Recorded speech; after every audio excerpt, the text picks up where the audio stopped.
I'm telling everyone, be yourself, be born this way. And here I am making a living being somebody else. But I look at it as I'm an actor, right? And I'm just playing this one role for a very long time. Um, but if you're not embodying that artist's like life messages and stuff, then it's empty, right? Like it's just it really is just acting. But I think that people can sense the authenticity that I connect with her on that personal level to share her message.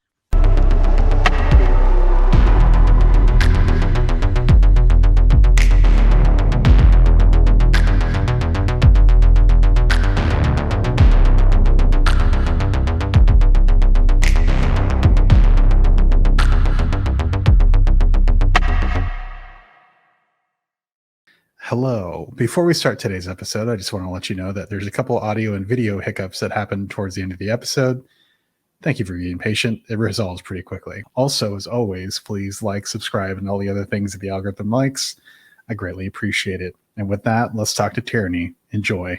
Welcome to the Way to Know You podcast, season 2, episode 34. My name is Nick Rounds, and I will be your host. My next guest is a tribute artist that performs at the Legends in Concert show at the Tropicana in Las Vegas, Nevada as Lady Gaga. Thanks to a chance encounter with Kate Beckinsale, my guest has been paying tribute to Gaga professionally for the past 13 years. When she's not busy kissing Elvis, she's taking her daughter to school in her sweet iridescent Tesla. Put your paws up, little monsters. It's time to talk to Tierney Allen. Wait, I know you. How are you today? Good. How are you? I love that. Pause up. Oh yeah, I had to get in a little bit. Have some additional nods to Lady Gaga. So very cool. Thank you How so you much. Doing? I'm good. Thank you so much for joining me. I'm so excited to talk to you because you have lived a storybook, unconventional life. The fact that you're married to an Elvis impersonator, which is already hilarious and amazing. But the fact that I think the thing that really strikes me the most is that when you hear about a tribute artist or you hear somebody in a Vegas show, it seems so far off and not relatable. But through your story of knowing you, you've become a Vegas showgirl. But before we get started there, I actually kind of want to start with what led you to that. Sure. Which is your song and dance background. So talk to me before we talk about all things Gaga. Sure. What are some of the early song and dance experience that you had as a kid that kind of set you up for success to do this full time? You know what's funny is I didn't start out as a musician, as a singer. My entire musical journey began as a violinist. Now, I was in second grade and I just got hooked with the idea I have to play violin. And at my elementary school, they wouldn't let you join the orchestra until you were in third grade. And everyone knows me now, if I get my mind set to something, I'm doing it. So apparently I walked my butt into the principal's office every day for 2 weeks demanding to play violin. And my mom got a call from the school and they're like, do you know your daughter's been in here every day demanding to play violin? And we're going to have to let her now because she really means it. And that's what started it. I played violin just religiously through elementary school, middle school. I was a concertmaster at the San Jose Youth Symphony. And it wasn't until middle school that singing fell into my lap. Kind of crazy. That's awesome. Was there anything, why was it violin? Was there anything that really kind of inspired you to chase after that initially? My mom was really into Elton John. And I know that there was I remember seeing a concert of him on TV and there was a full orchestra around him. And I was like, wow, look at them. That looks so cool. And then there was at the time, the Disney Young Musician Symphony Orchestra. And that was on TV. And I'm something about that instrument just consumed me. So I had to play it. Look, I got a violin tattooed on my arm. I mean, it was my life. And I actually teach. I have a student now too. So it kind of has never left me. That's awesome. And then as far as some of your other early musical or dance related things that kind of led up to where you are today, what are some of those early things that you started with that really still play into what you do now? Sure. I mean, alongside with playing violin, of course, I was in all the dance lessons. I went to performing arts middle school called Castellero Middle School, and I was in a show choir.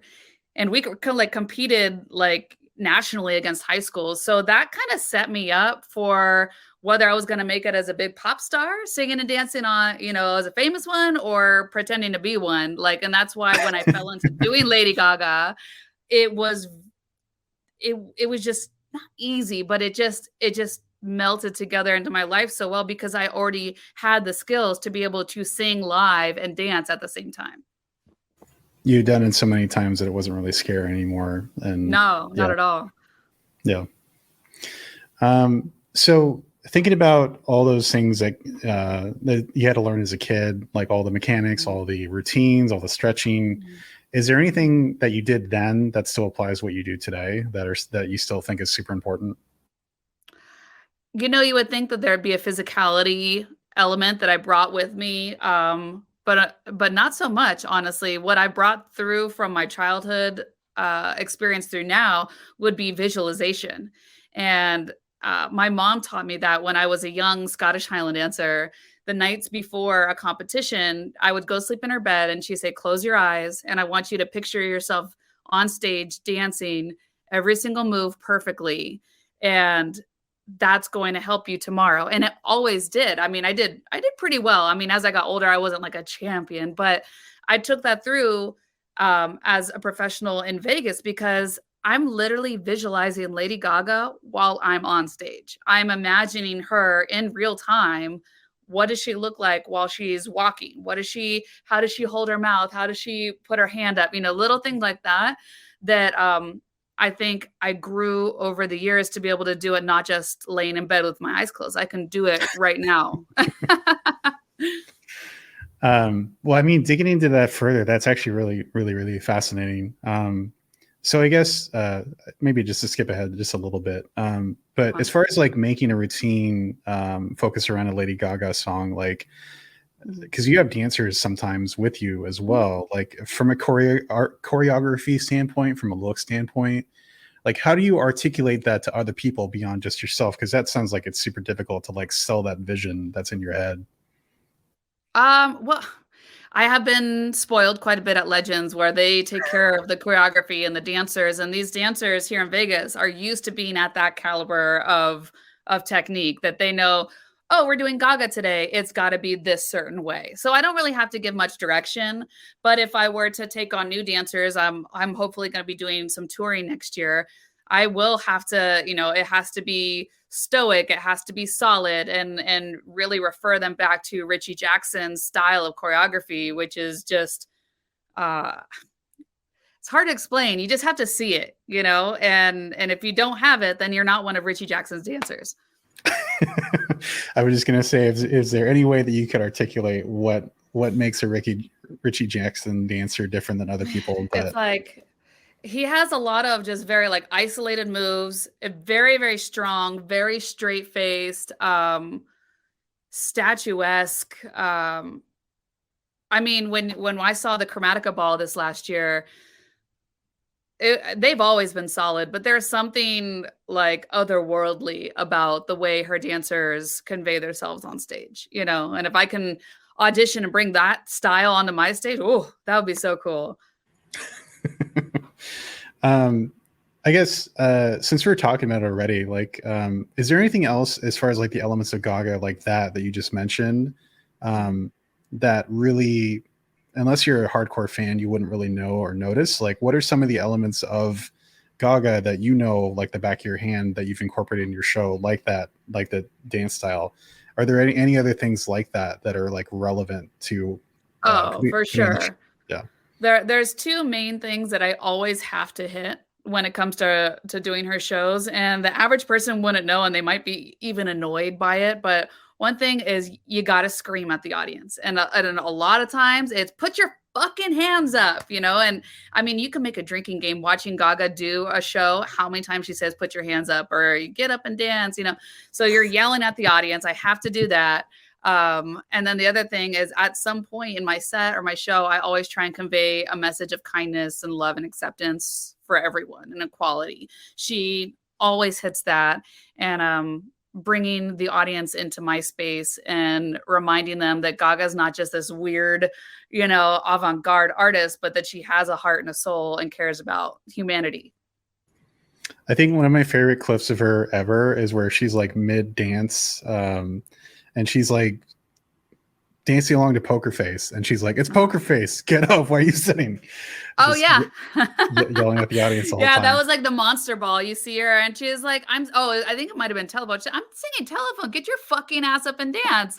And you see the stadium, people sit in the seats. No, if you go to a Gaga concert, you're standing the whole time, no matter where you got your seats. Even the cheap seats. If she Yeah. sees you sitting, you're in trouble.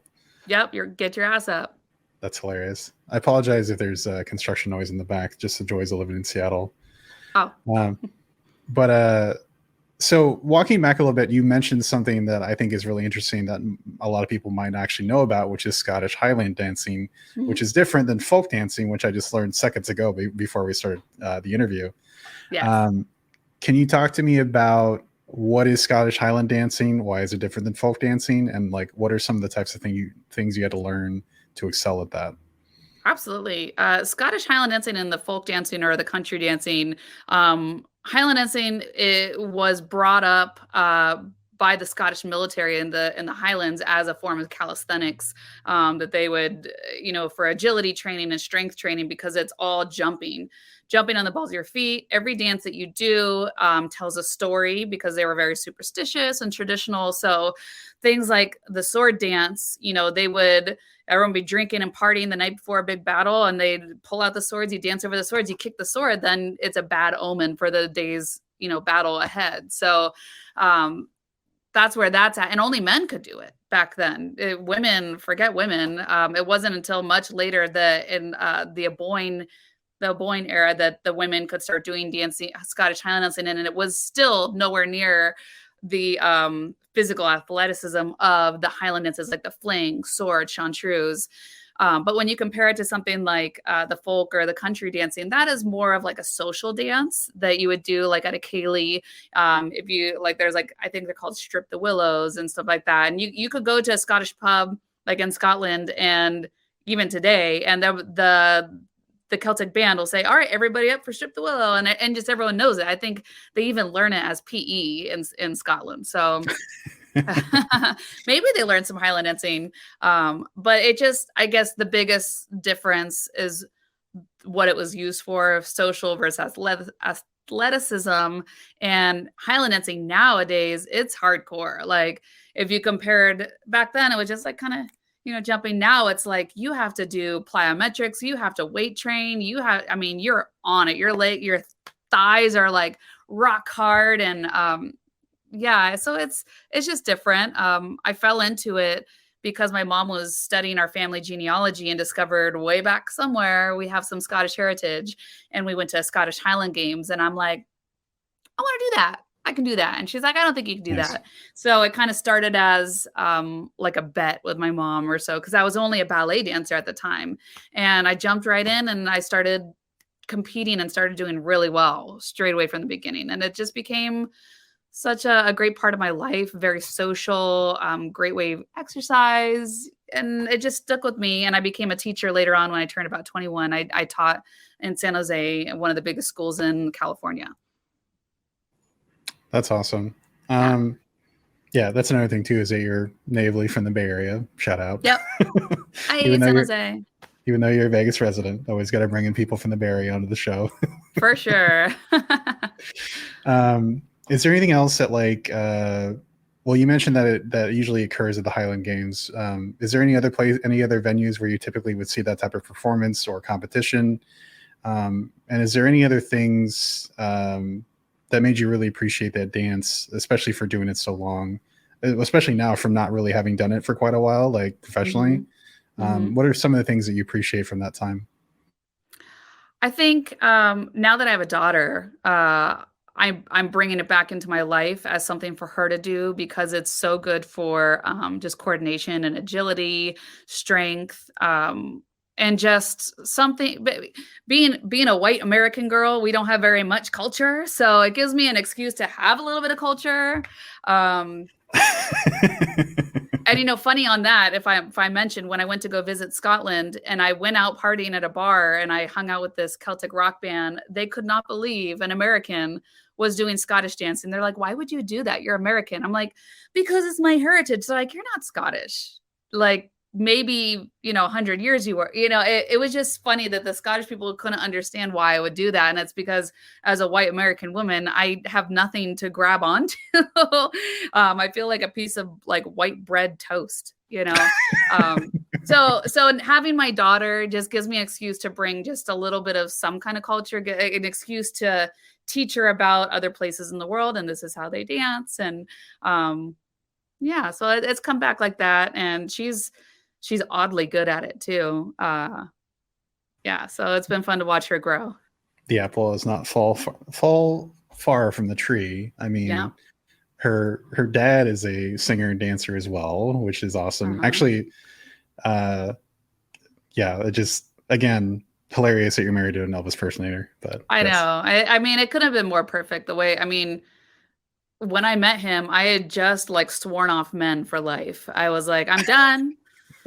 I don't know where he is. I'm done. And then literally the next week I was visiting Las Vegas, visiting my mom, and we were at a karaoke bar and the most gorgeous man in the world walked into the bar. He looked like Elvis. And I said, that's the guy. And that was it. I went and hit on him and, the rest is history. But, for the viewers or listeners out there, my husband's not like, some gross fat Elvis. Like he's hot. He's hot Elvis. So then he has one of the only all Elvis shows in Las Vegas, and it's called All Shook Up, Tribute to the King. And they're sold out like every dang night. It's so cool. The thirst is real. No, he's a real good looking dude. Can attest to. Yes. Excellent catch. Thanks. But going back to you and going back to your career of all things Gaga. So I mentioned Kate Beckinsale in your intro. Can you talk about that chance interaction and how it led to you becoming Lady Gaga professionally? The strangest, I mean, it really, even all these years later talking about it, it is a strange chance encounter. I was working at Santa Monica at Fred Siegel selling designer sunglasses. And she was one of our regular customers. She would come in, pick out 20 glasses. Her assistant would pay, and then she disappeared. But this one time she was in and she decided she was paying for herself, not her assistant. And she said, you look like that Lady Gaga. And I didn't, Lady Gaga was brand new. I had no idea who she was. And I said, wait, what, who? And she said, she sings that song, Just Dance. And I thought that was an Ashley Simpson song. That tells you how long ago this was. So she's like, no, really, you can make a job out of doing that. You should look into it. And that was kind of it. Like, she didn't like jump all, she just like, you should make a job. And she just left. And when somebody of that caliber, celebrity tells you that, you're like, so I jump online and I'm like, oh my God, impersonation this is a thing. And that's just what started it all. And I dressed up as her for Halloween. The gays in West Hollywood loved me. So that was kind of like my stamp of approval. If the gays love you, then you're good. And then it just kind of snowballed from there. Shout out to West Hollywood. Always coming with the culture. Yes. So building more upon that, can you talk about like the snowball that was you going from that chance encounter from Kate Beckinsale to dressing up on Halloween to actually taking it super seriously? Sure. What was that journey for you? Because eventually, obviously, you're at Legends of Concert now at the Tropicana. In between those times, like kind of what led you towards that? Yeah, I mean, it's hard to not make it sound long-winded because it was very a ping pong journey of how I got to the professional level. But so she tells me I look like her. I research her. I dress up as her really badly, by the way, for Halloween. I mean, I look back and I'm like, I have to burn these pictures. They're just terrible. But I knew in that time frame, I'm like, this is what I want to do. Like, LA did not want me. I did so many auditions as a singer, model, actor. Like, I just didn't have the look or something. But performing as Lady Gaga was like everything I ever wanted to do or be. So maybe this could be a job. So in the back of my mind, I knew that that's where I had to go, but it was right as the big recession in 2009 was happening. So LA, there was no work anywhere. I was like destitute, and my parents are like, time to move back to Santa Cruz. You know, not I failed in LA, but it's not working out. So I moved back Right. to Santa Cruz to live with my family and figure out what the hell I'm going to do with my life. Still with the mind frame, I'm a Lady Gaga impersonator. Like, yeah, I may work at Jamba Juice or I'm going to go be a flight attendant for Delta, but I want to be an impersonator. So I had to move on with my life just to survive that recession. But in the back of my mind, still like taking pictures of me as Lady Gaga for Daily Booth. Remember Daily Booth? Yeah, Oh or yeah. Model Mayhem. So Nice. it wasn't until I was a flight attendant for like 9 months and still trying to I was just a very hobbyist Lady Gaga impersonator. And I met my husband and we fell in love, and he said, I need a Lady Gaga for an upcoming show. That could be you. And I felt like it was my moment, like, oh my God, I've been discovered and he's very hot. And so by being with my husband and watching him and what he did professionally as a really great Elvis, it inspired me of like how to take this to the professional level. And he also helped me. I mean, he was helping me make costumes, helping me introduce me to agents and take me around town and get me my first audition with Legends in Concert. So really my meeting my husband was the catalyst to my impersonation going fully professional. Can you talk about like some of the things that he taught you early on that are super helpful, or like what are the things that like as a tribute artist, like the back of your hand that other people just wouldn't appreciate or understand unless they did themselves? I think something that and there's many different ways to approach impersonation, right? But the way that I've watched him and I've adopted is a very replicated purist form of impersonation. And we used to use the word tribute artist, but now we took on impersonator because we really are trying to replicate what they do exactly.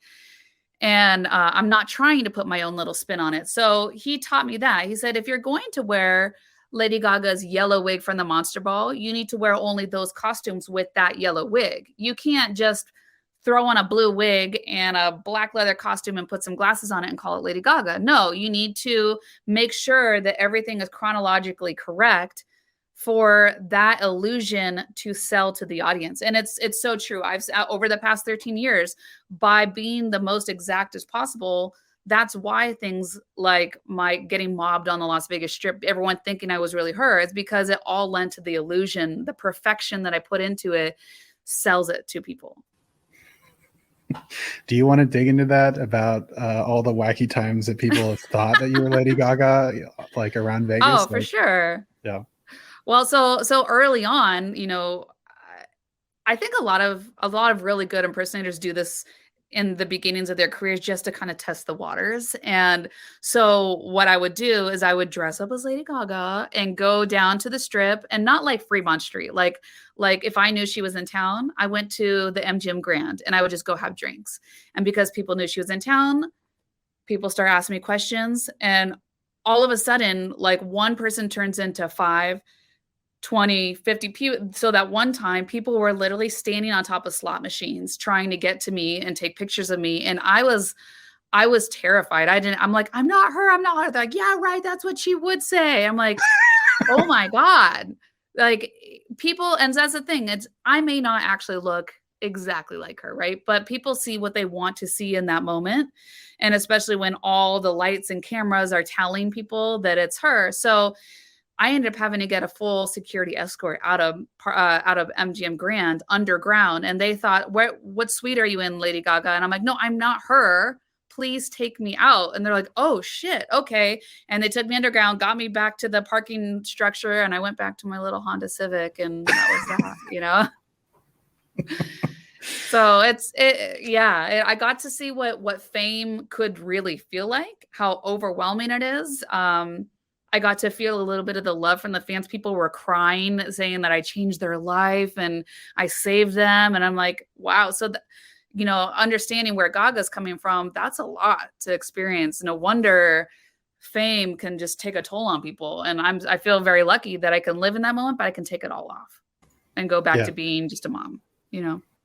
I was just going to say, you getting that for like a very short amount of time and the intensity of it just sounds crazy. Like, Yeah.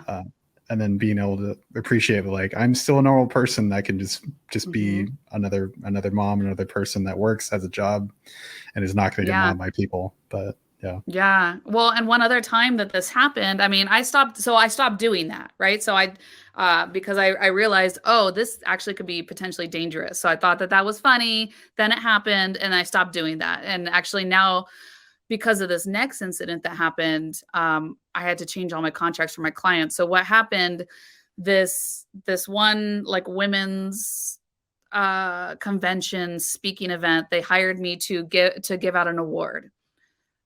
But the audience was told I was the real Lady Gaga. I thought I was hired as an impersonator. So everyone that I was meeting backstage, they were treating me so weird and I didn't know what was going on until I get on stage. People rush the stage and I'm like, what the fuck? So, and then it ends up, everyone thinks I'm her. It makes world news because the people were so, it's a long story.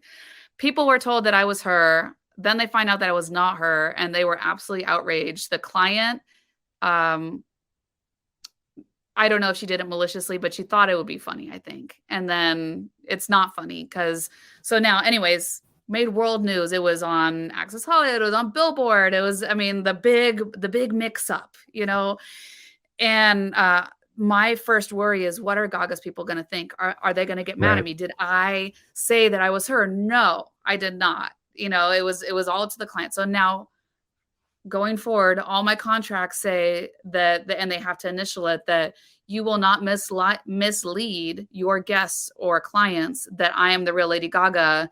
And they have to initial that. So if it happened, because people have been put in jail for this. I have a friend that was locked up in Suriname for 4 months because the promoters told everyone that she was Toni Braxton and she wasn't.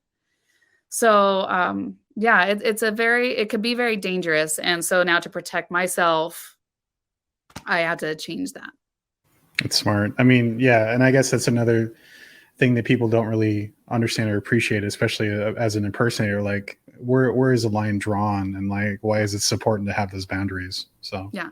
And I mean, not saying that I look so much like her that it's, real fans know. Okay, like if you're a hardcore Gaga fan, they'll say that's not her and they'll walk away. But the average person, they don't know. So yeah, and I'm also trying to protect Gaga's image, and that's why I am such a stickler on the looks. Like, I do not want to make her a spectacle. I do not want to sell bullshit camp. She is an incredible artist, the greatest artist of our generation. And so I feel like it's my duty to continue selling her name that way as well. Yeah, I was going to say, your success is tied to her success, to her introducing new looks and stuff like that as well, on your current trajectory at least. And so, yeah, not pooping where you eat, to use a crass expression. You want to make sure that she's protected as much as you're protecting your own show and everything. So yeah, that makes sense. Awesome. So you've touched on this a little bit, talking about the costumes and everything else. So one of the things that I really appreciate, or that I think a lot of people should appreciate more, is the amount of talent and patience and time that you put into costumes. And as you mentioned, the level of detail that kind of sets you apart. Can you talk about like some of the trials and tribulations that you've had with your costumes? Like, how do you put them together? How do you fix them on the fly? Like, talk to me all about that kind of stuff. So I have made, I'll say like 98% of my costumes myself, because my mom taught me growing up how to sew. And so that's made it very easy for me to replicate stuff. And, but ever since I've had a daughter, it's been really difficult to find the time to to sew to the level that I would like my costumes to be. And that's why my newest costumes, like my Super Bowl costume, I had to have somebody else make it because and I made one and it wasn't it, you know? And so my friend, she took 2 years painstakingly hand sewing every single sequin and bead. There is no Super Bowl bodysuit as good as mine out there. I will say that. And I've said it before, I'll say it again. It is fucking incredible. And because I had to enlist somebody, she worked for Legends in Concert as a wardrobe seamstress. So she understands the level of precise detail it requires. But outside of that, I make it myself. And sometimes I'll cut some corners, but not on the overall look. Everything has to be exact. Like I will literally take a picture of like say her dive bar tour Million Reasons jacket and I put it on my iPad. I trace the exact applique design. I have my Cricut machine cut out the thing and I'll hand sew it. But sometimes I'll cut corners. Like I'll buy like a black bolero jacket and crystal that instead of trying to reinvent the wheel. You know what I mean? And I think that's where a lot of tribute artists will get like that. We have to find ways to make things turn around really quickly. Yeah. So in my recent years, I've had to kind of relinquish control a little bit and say, you know what, maybe it's not that important that I make everything and I can try and let other people do it as long as I trust that person. That's awesome. Have you had any gnarly wardrobe malfunctions in terms of just like, of course, this breaks seconds to me going on stage, like, and then any panic fixes that you had to deal with? Maybe not so much like a wardrobe malfunction because my stuff is solid. But more like because at Legends I have a dresser. I have a woman that's backstage with me and we have a very precise choreographed dance of how we do my costume changes. And if one of us is not on, if we're not paying attention and I miss one arm sleeve or something, I'm not going out on time. And so that has happened, or I'll preset before the show. Artists will take their costumes and put them in their dressing area. I have mixed up my boots backwards and I accidentally, like early on in my run, I put my right shoe on my left foot and there's no time. You're not fixing it. So I went out on that stage with my boots on the wrong feet, praying that no one looked at my feet, that they were like going backwards. Like, so little things like that, or like I'll accidentally grab the wrong bra. And so I'll actually be like braless on stage underneath the jacket, just praying that nothing opens up. So little things like that, but nothing crazy, like a wig falling off or yeah, I'm very, knock on wood. Right. Of course. Yeah, it's just, I mean, you do shows daily and there is no stopping that train. And so making sure that your entire wardrobe is up to snuff, I mean, it takes an army and that's awesome that you have somebody in your corner like that can help you change so quickly. So yeah, I mean, it's a relationship I have with my dresser. Like, you know, one night she wasn't paying attention and she wasn't there and I'm running off, where are you at? And then, you know, and then I'm off crying after the show because she didn't, you know, it's there's so much that goes on backstage that the audience has no idea about, you know. So yeah. Are there any other encounters like that? Other things that people don't really appreciate what it takes to put together a big show like that? Maybe like the sound, you know, that we have a lot of sound issues that you guys don't know about.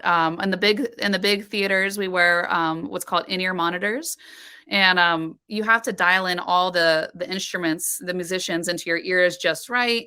And sometimes those settings are not necessarily saved, so or the frequencies, you'll get interference with the frequencies, and then you can't hear, and so little stuff like that.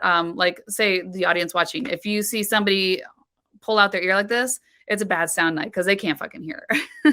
That's probably the biggest thing that I've experienced lately is just sound issues, you know, because when you get on a big level, there's just so much going on. Makes sense. Mm-hmm.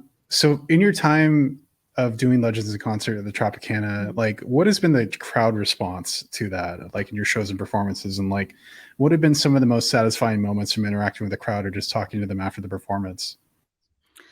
I think the coolest thing, I personally, I love when we get members of the LGBTQ plus community out there. They're when I can, not like I can pick them out of a crowd, but you know, like when I see someone dressed like Elton John, I know you're gay. Okay. So it makes my performance extra special and meaningful because I can direct the songs like Born This Way to these people that are so brave in their life journeys and stuff. And so that's why by the time I get to A Million Reasons within my set, it makes me feel so good when I can see people crying, you know, and it happens. I have people down these little cocktail tables and they're crying and sobbing, or during Shallow, same thing. And I like to take it home for people like that. Or when I see people pulling their cameras up, you know, that means whatever I'm doing, they want to take it home with them or share. But yeah, I think that's pretty much the biggest thing is when I have children in the audience, I like to direct some love to the children and, you know, make sure that you be yourself. And, you know, if you're weird or silly or whatever, be that. And that's okay, because that's how I got to where I am, you know? That's another really important point about just not just you, but also, you know, Gaga as a whole in terms of like the mission that she promotes of, you know, Born This Way and everything else in her performances of like how much she's embraced the LGBTQ community. Like it's awesome that you continue that and just continue her message, not just her show, but her message too in your show, which I think is awesome.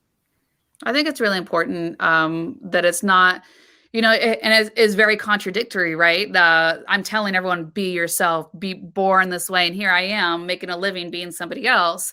But I look at it as I'm an actor, right? And I'm just playing this one role for a very long time. But if you're not embodying that artist's like life messages and stuff, then it's empty, right? Like it's just, it really is just acting. But I think that people can sense the authenticity that I connect with her on that personal level to share her message. So in addition to Legends, you've also done some like private gigs occasionally, and obviously that's like way more like in your face and like less distance between you and the audience. Like, yeah, even those smaller shows, like what has that experience been like for you in terms of interacting with people? You know, it's funny. I just did like 2 nights ago. I did a private hotel suite party as Gaga, and it's funny after doing Legends for so long, and I jump into a hotel room gig. It's like people are like, "Whoa!" Like I'm so used to being on this huge stage and screaming, "Get your hands up!" And the people are standing like 4 feet away, you know, and it's a lot. And I have to remind myself and remind them, guys, I'm used to being over at Legends and Concert Tropicana. I'm sorry, but also get your fucking hands up. So that's what I experienced the other night. I'm like, oh wow, I'm a lot. But it also it's fun because then they get like a Vegas show in their room, you know. Yeah, I was just gonna say, I mean, the intensity that you need to bring to the show, even if it's a smaller venue or like a more intimate venue, like if you're not committed to it, like people are not going to buy into that. Like, and that's really a huge thing of impersonation is that you have to throw your whole self at it and making sure that people really truly believe that you're, if not impersonating, like fully embodying this you know artist. So yeah, that totally makes sense. So not to have a hard left turn, but I want to bring it up because it's an important part of your about your journey in your life. Sure. So obviously the pandemic sucked for everybody. The pandemic sucked a lot more for you and your husband actually. But so it was a double whammy of there's no shows in Vegas, and then also something happened. You were diagnosed with breast cancer. Yeah. Can you talk about your journey of what that was like around that time? Not to get too personal, but just like what was your experience like? Yeah, it was crazy. Like the world shut down and all my entertainer friends, including ourselves, is like we lost everything. I mean, not like we lost our homes, but like we lost our jobs. We were told we were not essential, you know, and trying to come to grips with that and be at home all the time. And then one day we're in our backyard and my husband just kind of grazes my boob and he's like, "What is that?"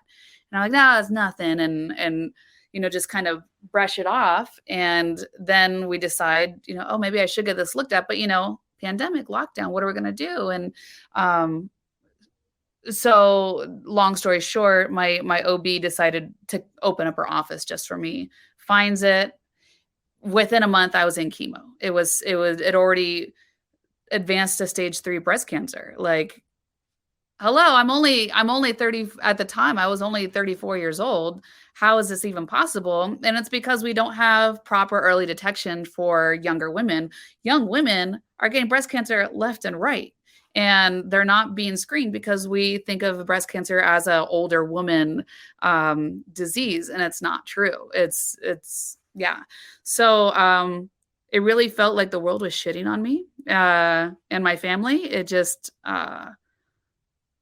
yeah, it was rough. And then, with that comes all the what I call them, like grief tourists. People are like, "Oh, her life's falling apart and she has cancer. Let's do interviews and all that." So simultaneously, we were in Time Magazine. We were on CBS News documentaries and stuff telling our story about losing everything and cancer. And it was cool. But it was hard. And yeah, and no one really tells you about, I guess, later on the PTSD that you kind of experience going through cancer. And I think that I'm finally out of those woods, being 2 years cancer free now.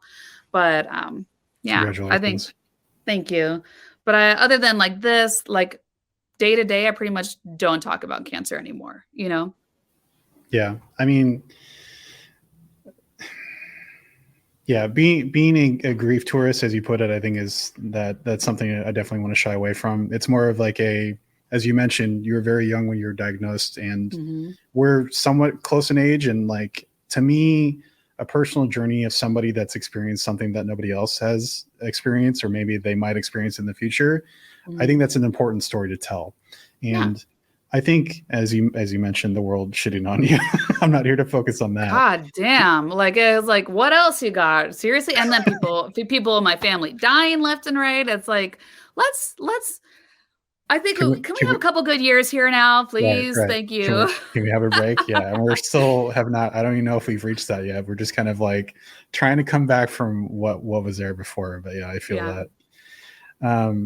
Yeah, I mean, I feel pretty solid about my 2022 year. Like, I spent 9 months in Legends in Concert. My daughter's doing great. My marriage is doing great. I feel healthy. I feel like I'm finally out of the woods of the PTSD land, so I think I finally got it back. But I just hope that no one else gets shit on. Like, everyone out there, take care of yourself, your body and your health. And don't think that, like, just because we're young, nothing can happen to us. Cancer is there, and make sure that you're being screened properly. Are there any other things that, I mean, from you experiencing that, of the things that you didn't know about ahead of time that you think more people should be aware of? Like, what are some of the things that you had to deal with that you kind of were surprised or shocked by, in terms of like, this is part of the journey that people don't really talk about or understand is part of what you're subjected to? Yeah, I mean, physically wise, right? Everyone knows chemo, radiation, it's all garbage. It sucks, right? They don't talk about how it affects your marriage and your relationship with your caretakers. That personally, I became a monster. Like, I was mean to everyone around me. Like, you think that, oh, frail little cancer bald person, like, they're thinking that you're going to be all kind. No, I was a monster to everyone around me. I wish I knew more about just the mental health struggles around it, or more people should know about that. And a lot of the unsolicited advice that comes from people, there's two ways of thinking about or approaching cancer treatment. There's the tried and true science way, or there's the, touchy-feely green holistic thing. And I had a lot of people come into my life, you should do this. Papayas can kill your cancer if you eat a scorpion, blah, blah, blah. And because I went the traditional tried and true science way, I lost a couple friends because they basically said I was a trash human being for going this way. And it's like, that's my choice, like you do you, I'll do me. So yeah, people, so if you listeners, viewers, if you have somebody diagnosed with cancer, that it's not about you, it's about them and how you can support them, and your ideas of how you can heal cancer. It's not your choice, it's that person's choice. So that was a huge thing that I didn't expect to experience. Bums me out. I was just going to say, I mean, you really nailed it. Like paying attention to the person and supporting them for what they actually need, like as opposed to just offering them unsolicited advice when it's at the time when you're the most stressed out that you possibly have been in your entire life, for various reasons, as opposed to just like, can you just sit here and listen to me, or like just exist and try to distract me from my normal day to day, as opposed to let's talk about the papayas. And it's like, no, not right now.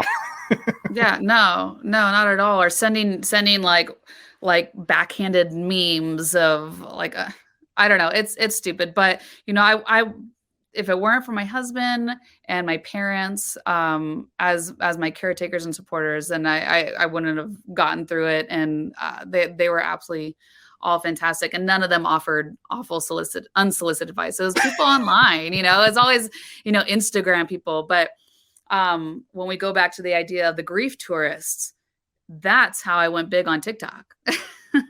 Let's talk about that, because that was the thing that actually like really surprised me, is like you blew up on TikTok. Can you talk about your experience of blowing up on TikTok? Yeah, because TikTok became this huge thing during the pandemic, and I just remember one day, I'm gonna post my hair falling out. This my hair, it just ached. My scalp it hurt so bad, and no one tells you about that. You think, oh, their hair just falls out and that's how you shave your head. No, that is like the whole hair falling out experience is humongously traumatic. And so I remember trying to brush my hair, and I took a video of it, and the part of the video was like just me, oh, it hurts so bad, post it on TikTok. And then I walk away from my phone, and my phone for 2 days did not stop. It got like 5 million views in like 2 days or something like that. And that's how it started. Just people just following. I think in that week, I got like 16,000 followers.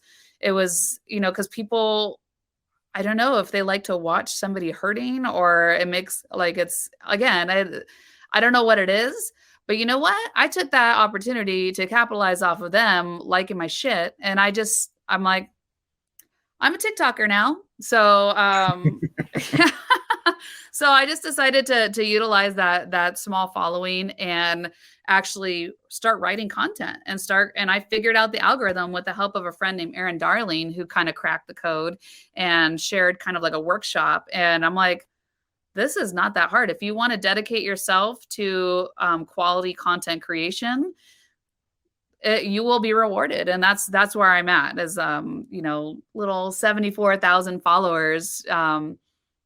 But it's fun. It's become kind of a little side job.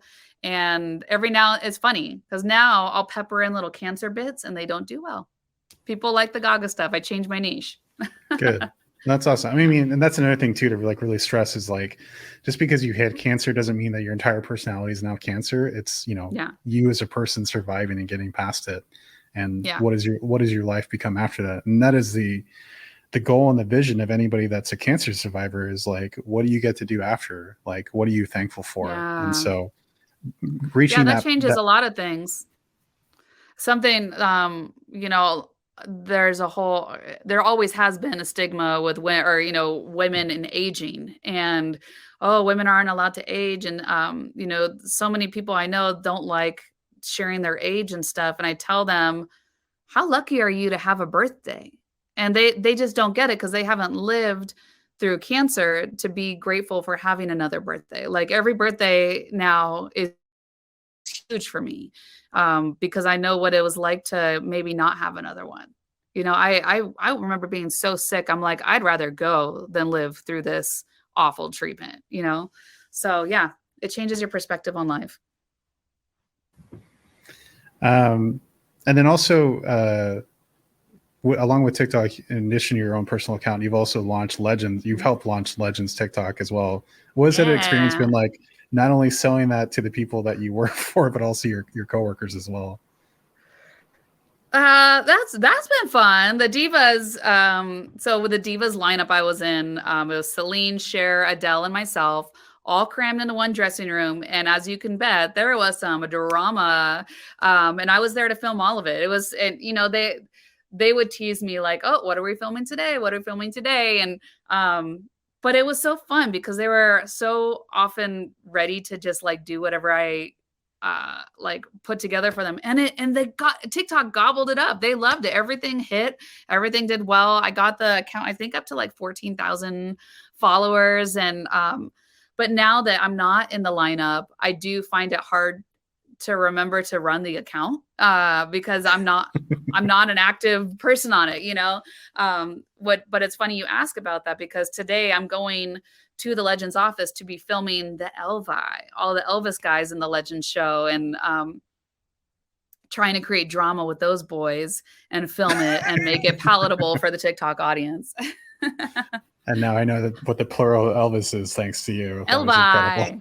incredible. Amazing. All right, Tierney. It's been so much to talk to you, and I have one last softball question for you, which is, Yeah. what is your favorite era of Gaga? What is your favorite song, and what does it mean to you personally? Oh shit. One cannot just have one favorite Gaga song, okay? Sure, but let's talk about the one that kind of means the most to you now in the moment. Like, what is the first one that comes to mind? And talk to me about, like, why does it mean to you? What does it mean to you? Why is it important to you? And, like, what are some of the things that you appreciate that you think are super special about the song or the era? Okay. So I know exactly what song, and it's a deep dive. It's a deep cut into the Joanne album. And Lady Gaga's Joanne album will always be my favorite. And that's because I was in the hospital in labor giving birth to my daughter the day that album came out.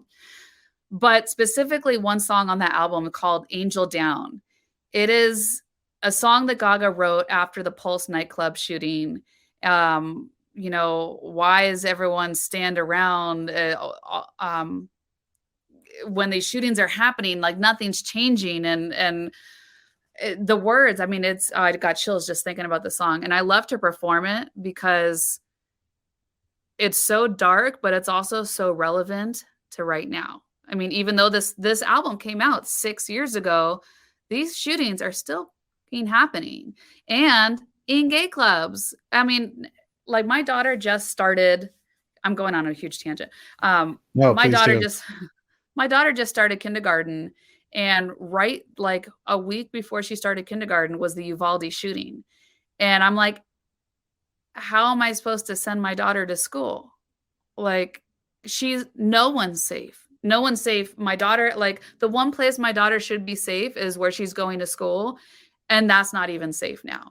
So Angel Down has cycled through my life so many times. During every time one of these things happens, I remember this song and I go live on TikTok and I sing it live from my piano, playing it just to remind everyone, this is a humongous problem, and it's heartbreaking. So yeah, I think that's one of the most powerful songs she's put out that no one realizes. It's just one of those hidden gems on that album.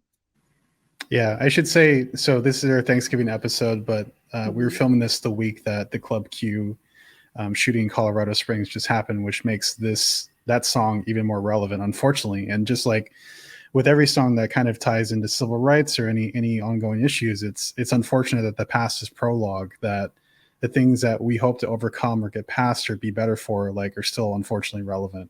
And so I think you really put that really beautifully. But yeah, it's important to keep the conversation going and understand, like, that these songs can start conversations that hopefully will lead to change. Yes, I hope so. And that's why, again, I think that Lady Gaga is the greatest artist of our generation, because she's not just a pop star. She said pop music doesn't have to be lowbrow. Just because it's pop, it can have substance. It can change the world. And I feel like she was the beginning of the world changing a lot of views on equality. So I can't wait to see where we are in 10 and 20 years from now, hopefully with the aid of her and other artists that are inspired by her. Absolutely. Tierney, thank you so much for your time today. It was an absolute pleasure to talk to you. But before we take off, is there anything that you like to plug or shout out? The floor is yours. Thank you. So actually, I've decided to produce my own show. It's a one-night show, and this is coming out of left field for everyone, maybe even you too. There's a big conspiracy out there that when Amy Winehouse died, she became Lady Gaga. And it's so funny. These women, they resemble each other so much. And so I've decided to produce a show where I pay tribute to both Amy and Lady Gaga in the same show. I'm challenging the hell out of myself by trying to do two artists in one show, but I'm going to do it. That show's going to be on January 6th at the Space here in Las Vegas. We will have the ticket link coming up, and the show is called Lady Winehouse. Wow, that's incredible. Thank you. And you've done dry runs of Amy Winehouse before as well. Like, what has that experience been like for you? That was a whirl. Starting to do Amy Winehouse was a complete whirlwind. I've been told for years that I resemble her, and I never really did anything about it. And one day I was bored. I'm like, let me do a makeup transformation to become Amy Winehouse for a TikTok. That night or the next morning, I wake up to a message on my phone from an agent saying, we need an Amy Winehouse sub for the 27 show at the Virgin Hotel. Will you audition? I never even sang an Amy song. So fast forward 2 weeks and I'm on stage in Vegas subbing for the Amy Winehouse for that show. And it was so cool. And I fell in love with Amy through learning to do her. And yeah, so I want to keep it going. I don't want to forget all that work they put into that moment. I want to keep her memory alive. There are some incredible impersonators out there that do Amy. And I hope that I could just get somewhere near close to what they do. Yeah, it's so awesome. And it's showing like how talented you are as a impersonator, as a performer in general, that you are versatile and that you have more tricks in your bag. So that's awesome. Got something up these sleeves. Besides your awesome tattoos. Is there anything else you'd like to plug? Your TikTok perhaps? No, well, of course, you guys, all my branding, everything is Vegas Lady Gaga, whether it's vegasladygaga.com, TikTok, Instagram, Vegas Lady Gaga. I am the wish.com Lady Gaga. The very expensive wish.com Lady Gaga. Amazing. Awesome. Thank you guys. Tierney, thank you so much again. It's been an absolute pleasure to talk to you. Mwah. Everybody else, thanks for watching. Thanks for listening, and we'll catch you next time.